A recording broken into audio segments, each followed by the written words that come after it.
दोस्तों कंटेंट अगर पसंद आता है तो चैनल को सब्सक्राइब जरूर कर लेना और मेरे वीडियोस के नोटिफिकेशन मिलते रहें इसके लिए बेल आइकन दबाने के बाद ऑल पे जरूर क्लिक कर देना। तो दोस्तों कैसे हैं आप? मैं विवेक सिंह और दोस्तों टेक्निक सर के एक और वीडियो में आपका स्वागत है। विवेक आंसर्स के एक नए एपिसोड में आपका स्वागत है। 82nd है एंड इसमें लेने वाला हूं मैं क्वेश्चंस आपके दिए हुए जो आपने पिछले हफ्ते दिए थे।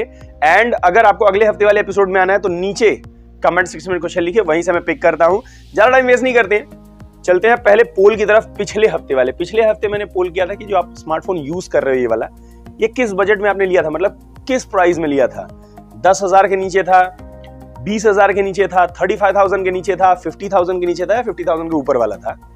करीब 13,000 लोगों ने पोल किया था उसमें एंड नियर अबाउट 80% के आसपास लोग हैं जो 20,000 के नीचे का लेते हैं। मतलब 10,000 और 20,000 वाला मिला के समझ लीजिए 77% अप्रॉक्स है। तो समझ लीजिए करीब 80% के आसपास लोग जो हैं वो 20,000 के नीचे का फोन लेते हैं। चलिए अच्छी बात है, जिसमें से 22% 10,000 के नीचे वाले थे, 55% 20,000 के नीचे वाले थे, यानी 10 से 20,000 के बीच में आधे से ज्यादा लोग लेते हैं। 35,000 के नीचे 17% थे, 50,000 के नीचे 3% थे और ओवर 50,000 वाले भी 3% ही थे। मतलब टोटल 6% थे जो 35,000 के ऊपर लेते हैं। ठीक है, 35 बाकी सारे 35,000 के नीचे वाले हैं। चलिए इस हफ्ते का पोल जाके कम्युनिटी सेक्शन में जरूर पोल कीजिए और बताइए कि आपके फोन में कौन सा डिस्प्ले यूज हुआ है। एक चीज याद रखना, ओलेड वाला जो ऑप्शन है ना, ओलेड में ही एमोलेड भी आता है, सुपर एमोलेड भी आता है, पी ओलेड भी आता है, सारे जितने भी है ना वो रेटिना वाला आता है आईफोन का, वो भी उसी में ही आता है। तो उस हिसाब से आप पोल कीजिएगा। HD+ IPS LCD का है या FHD+ IPS LCD का है, HD+ OLED है, FHD+ OLED है या TFT का पैनल यूज करते हो, जरूर बताना पोल में जाके। चलिए ज्यादा टाइम वेस्ट नहीं करते हैं, चलते हैं पहले क्वेश्चन की तरफ। पहला क्वेश्चन आता है विकास चौबे की तरफ से। हाइब्रिड सिम देने का क्या कारण है? सभी कंपनी वाले को एक्सपांड स्लॉट देना चाहिए। हाइब्रिड भी तो एक्सपांड ही होता है, उसमें भी एक्सपांड कर सकते हो। हाँ, तीनों चीजें नहीं लगा सकते हो लेकिन एक्सपांड तो कर ही सकते हो। वो कॉस्ट कटिंग के लिए होता है। ठीक है, अब मुझे फोन को अगर 15,000 में बेचना है तो ऑब्वियसली उससे कम प्राइस पे मुझे बनाना पड़ेगा। अब प्राइस अगर ऊपर जा रही है और मुझे 15,000 में बेचना है तो नहीं बेच पाऊंगा ना मैं। तो कॉस्ट कटिंग के लिए, चीजों को कम करने के लिए चीजें की जाती है हाइब्रिड वाली। चलिए नेक्स्ट क्वेश्चन आता है दीपक यादव की तरफ से। सर गूगल Pixel 6a पर फुल वीडियो बनाओ। मैंने बनाया हुआ है भाई, अभी तक इतना इन्फॉर्मेशन आया, सब बनाया हुआ है, जाके जरूर देखिए। कहा गया था कि ये अप्रैल तक आ सकता है, मतलब मार्च अप्रैल तक। लेट्स सी, देखते हैं कब तक आता है। इसके ऊपर मैं वीडियो बनाया हुआ है, ऊपर आपको दे दूंगा कार्ड, जाके वहां पे देख लीजिए पूरे स्पेसिफिकेशन जो अभी तक पता चले हैं। चलिए नेक्स्ट क्वेश्चन आता है अनु अहमद की तरफ से। iQOO 7 versus Realme 9 Pro Plus full comparison. iQOO 7 any day, Realme 9 Pro Plus कहीं नहीं टिकता उसके आगे। अगर आपको 27-28 हजार तक, मैं कहूंगा सेल में शायद अगर लोगे ना, जो होली वाला आएगा 25-25 के आसपास अगर आ जाता तो ले लीजिए आप आंख बंद करके, तगड़ा फोन है। नेक्स्ट क्वेश्चन आता है सुजीत उरावन की तरफ से। OnePlus Nord CE2 5G versus Realme 9 Pro Plus कौन सा अच्छा फोन है? दोनों लॉन्च हो चुके हैं, अच्छी प्राइस पे है, 24,000-25,000 पे आते हैं दोनों। स्पेसिफिकेशन के हिसाब से मैं कहूंगा इन दोनों से बेटर Xiaomi का 11i जो है ना वो ज्यादा बेटर है, क्योंकि कैमरास दोनों के एवरेज है, बहुत ज्यादा अच्छे नहीं है। एंड स्पेसिफिकेशन के हिसाब से देखोगे तो मेरे हिसाब से Xiaomi 11i जो है वो ज्यादा बेटर है। नेक्स्ट क्वेश्चन आता है मनीष की तरफ से। आप जब गवर्नमेंट ने क्लियर कर दिया है कि N78 5G बैंड आएगा तो कंपनीज बाकी 5G बैंड देने बंद कर दें।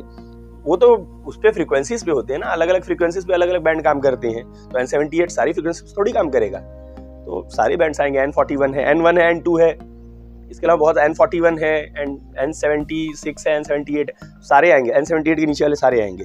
अब डिपेंड करता है ब्रांड कौन सा देते हैं। कॉस्ट कटिंग के लिए कुछ कम देते हैं, कुछ ज़्यादा देते हैं, लेकिन ऐसा नहीं है कि मतलब बाकी बैंड्स बंद हो जाएंगे। चलिए आशीष शर्मा, आप दूसरे फ्रीक्वेंसीज पे जाओगे तो कैसे N78 काम करेगा वहाँ पे? तो सारे देने पड़ेंगे ना। तो जो कम देते हैं वो थोड़ा सा रिस्क ले रहे हैं, मतलब ये नहीं कि नहीं काम करेगा, कुछ फ्रीक्वेंसीज पे काम करेगा। N78 वाला तो उसी की फ्रीक्वेंसी पे ही काम करेगा, बाकी सब पे नहीं कर पाएगा।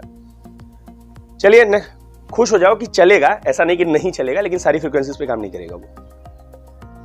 आशीष शर्मा की तरफ से है next question. Airtel versus Vi कौन सी बेटर है? डिपेंड करता है कि आप कहाँ रहते हो, अलग अलग लोकेशंस पे अलग अलग नेटवर्क का। एयरटेल मेरे हिसाब से ज्यादा बेटर है अगर मैं कहूँ चीजों में, तो फ्यूचर प्रूफ भी है क्योंकि टॉप 2 ब्रांड्स में चल रहा है इस टाइम पे टेलीकम्युनिकेशन के, तो मेरे हिसाब से बेटर भी है। नेक्स्ट क्वेश्चन आता है मनीष मिश्रा की तरफ से। हेलो सर जी, क्या सोनी और हॉनर का मोबाइल इंडिया में आएगा? चांसेस कम है। सोनी ने तो खुद ही कह दिया कि वो इंडिया में लॉन्च नहीं करने वाले, क्योंकि उनका बजट बहुत ज्यादा होता है और इंडियन लोगों की, जो आपने देखा भी पोल में 20,000 के नीचे वाले हम लोग ज्यादा है, उसके ऊपर बहुत कम लोग लेते हैं। एंड जो भी लेते हैं वो आईफोन या सैमसंग की तरफ मैक्सिमम जाते हैं, 90% के आसपास ये दोनों में है। बाकी और किसी ब्रांड के, और जो है कुछ वन प्लस पे, बाकी और कुछ नहीं जाते। चांसेस बहुत कम है सोनी के पास। चलिए नेक्स्ट क्वेश्चन आता है, और हॉनर तो अभी इशू चल रहा है जो गवर्नमेंट के साथ, तो कम चांसेस लग रहा है कि भी आएगा। रोहित खिराजानी की तरफ से नेक्स्ट क्वेश्चन है, सर रेडमी कब 5G लाएगा अंडर 20 के? अभी जो रेडमी नोट 11 प्रो प्लस वाला 5G वाला प्रो वाला जो 5G है वो पॉसिबली अगर आता है तो 20,000 के आसपास की प्राइस पे आ जाएगा। लेट्स सी, अभी तक तो नहीं। रेडमी नोट 11T है ना यार, 20,000 के नीचे 5G। आप ऐसा क्यों कह रहे हो कि नहीं आया हुआ? हाँ, अगर आप सुपर एमुलेट के साथ कह रहे हो तो वही वाला जो आएगा वो आएगा पॉसिबली। नेक्स्ट क्वेश्चन आता है आमिर की तरफ से, 2022 में iQOO 7 लेना ठीक रहेगा गेमिंग के लिए या पोको X4 का? अगर आपको मैं कहूँगा 26-27 हज़ार तक मिल जाता है सारे सेल लगा के, या 25,000 तक भी आ जाए और अच्छी चीज़ है, मतलब कम ही बोली है मैंने, तो ले लीजिए। iQOO 7 काफ़ी तगड़ी डील है, कोई प्रॉब्लम नहीं है, कैमरा भी अच्छा है, परफॉर्मेंस भी अच्छा है, सारी चीज़ें अच्छी हैं, देख सकते हो।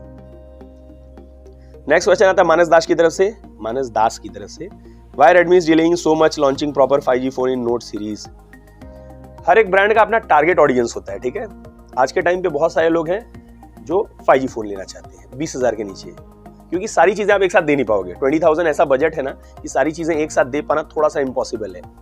अब धीरे धीरे पॉसिबल हो रहा है, तो कुछ टाइम में आपको देखने को मिल जाएगा, लेकिन अभी तक की बात कर रहा हूँ। तो अगर आप 5G देने जाओगे तो बहुत सारे स्पेसिफिकेशन के साथ आपको सेक्रीफाइस करना पड़ रहा था, लेकिन अगर आप स्पेसिफिकेशन दे रहे हो तो 5G के साथ आपको सेक्रीफाइस करना पड़ रहा था। तो 5G वाले कस्टमर्स जो है उनको रियलमी ने पकड़ लिया, एंड जो स्पेसिफिकेशन वाले उसको रेडमी ने पकड़ लिया। तो अपने अपने टारगेट ऑडियंस होते हैं, ऑडियंस नहीं कस्टमर्स होते हैं, उनको ही वो लोग पकड़ते हैं, उस हिसाब से काम करते हैं। अब पॉसिबली कुछ टाइम में जैसे मोटो G71 आ गया है ना, तो कुछ टाइम में आपको सारी चीजें 20,000 के नीचे देखनी चालू हो जाएंगी। नेक्स्ट क्वेश्चन आता है हर्षल तिवारी की तरफ से, भाई सैमसंग अपने चार्जिंग इंक्रीज क्यों नहीं कर रहा है? अब प्राइसिंग की बात हो जाती है, वो थोड़ा सा प्रीमियम चार्ज करते हैं बाकी सारे ब्रांड्स के, अगर आप कंपेयर करोगे तो सैमसंग वाले, एंड चीज़ें कि महंगी हो रही हैं, इसीलिए महंगी होने की वजह से उनको थोड़ा कम करना पड़ रहा है उस प्राइस रेंज में लेके आने के लिए, क्योंकि कस्टमर्स जो है ना प्राइस रेंज से स्टिक है। 20,000 के नीचे वाले हैं तो 20,000 के नीचे से स्टिक है, उनको 20,000 के नीचे ही चाहिए। तो उस प्राइस रेंज में अब ला पाना सैमसंग के लिए थोड़ा सा प्रॉब्लम है, क्योंकि वो R&D के ऊपर सारी चीज़ों के ऊपर बहुत ज़्यादा खर्चा करती है। तो इसीलिए थोड़ी सी चीज़ें चार्जिंग ही नहीं और भी सारी चीज़ें धीरे धीरे कम होती हुई दिखती हैं आपको सैमसंग की तरफ से। नेक्स्ट क्वेश्चन आता है अभिषेक की तरफ से, अभिषेक भाई क्या बात है sir, what is best phone, Vivo T1 या Poco M4 5G? Poco M4 5G 695 के ऊपर आता है स्नैपड्रैगन, एंड नहीं वीवो T1 695 के ऊपर आता है। पोको M4 5G जो है ये डायमेंसिटी 810 के ऊपर आता है, तो मैं T1 को ज़्यादा वो करूँगा थोड़ा सा, एंड उसके स्पेसिफिकेशन मुझे अच्छे लगे 15,000 के नीचे देख रहे हो तो T1 वीवो T1 मुझे ज़्यादा बेटर लगा। चलिए अमन शर्मा की तरफ से नेक्स्ट क्वेश्चन है, भैया S22 FE कब आएगा? अरे अभी 2-3 दिन पहले तो S22 लॉन्च हुआ है, 2 दिन पहले, इतना जल्दी कहाँ से FE लेकर आएंगे? अभी F21 FE लॉन्च हो गया, कितना 1-1.5 महीना तो हुआ है, इतना जल्दी नहीं लाएंगे भाई। अभी इसके बारे में कोई इन्फॉर्मेशन नहीं, जैसे आएगा वैसे और भी इन्फॉर्मेशन आपको दे दूंगा इसका। चलिए नेक्स्ट क्वेश्चन आता है नूब हीरो FF गेमर्स की तरफ से, माय क्वेश्चन इज कि इंडिया 5G नेटवर्क को मामले में बाकी कंट्रीज से पीछे क्यों है? आपको बाकी कंट्रीज बहुत रेयर कंट्रीज है, मतलब जो डेवलप कंट्रीज है वहाँ पे 5G आ गया है, बाकी और ज़्यादा उतने नहीं है। लेकिन एक चीज़ है, देखिए कि आप अगर अपनी कंट्री में चीज़ें बनाते हो तो आप आगे रहोगे, ठीक है, और अगर आप किसी और के ऊपर डिपेंड हो तो ऑब्वियसली आप पीछे रहोगे। रिसेंट कुछ टाइम में 5G खुद का नेटवर्क इन लोगों ने बनाया है इंडिया में, जो सारी चीज़ें हैं, तो एक्सपेक्ट करते हैं कि 6G में हम लोग कम्पीट कर पाएँ बाकी सबको, एंड कहा गया है कि 2024 तक शायद आपको 6G भी देखने को मिल जाए इंडिया में। लेट्स सी, देखते हैं 2025-2024 जब तक आ जाएगा, जैसे और भी इन्फॉर्मेशन पता चलेंगे बता दूंगा, क्योंकि वो मेड इन इंडिया है ना, इंडिया में बन रहा है। तो आप कोई चीज़ अपनी कंट्री में बनाते हो तो आपको बेच पाना ईजी रहता है, बाहर से मांग रहे हो तो जब वो अपना पूरा कर लेंगे उसके बाद ही आपको देंगे, इसीलिए आप थोड़े पीछे रह जाते हो चीज़ों में।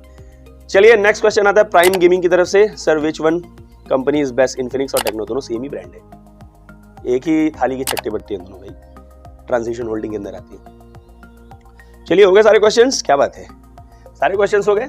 आपका क्वेश्चन आया कि नहीं जरूर बता देना, एंड कैसा लगा वीडियो ये भी बता देना, और अगले हफ्ते के एपिसोड में आना चाहते हो तो नीचे कमेंट सेक्शन में क्वेश्चन लिखो, वहीं से पिक करता हूँ और वहीं से आंसर भी देता हूँ मैं। चलिए जरूर बताना कैसा लगा वीडियो, और साइड में देखो बैक इमेजेस के ऊपर क्लिक करके चैनल को सब्सक्राइब भी कर सकते हो और सपोर्ट कर सकते हो, और इंस्टाग्राम पे आ जाओ, कोई क्वेश्चन है कोई क्वेरी कुछ भी पूछना आ जाओ इंस्टाग्राम पे, सबको आंसर्स मिलते हैं, आपको मिल जाएंगे, और पोल में आंसर जरूर देना भाई। अभी के लिए इतना ही, मिलते हैं अगले वीडियो में कुछ नया करने के साथ, तब तक के लिए दोस्तों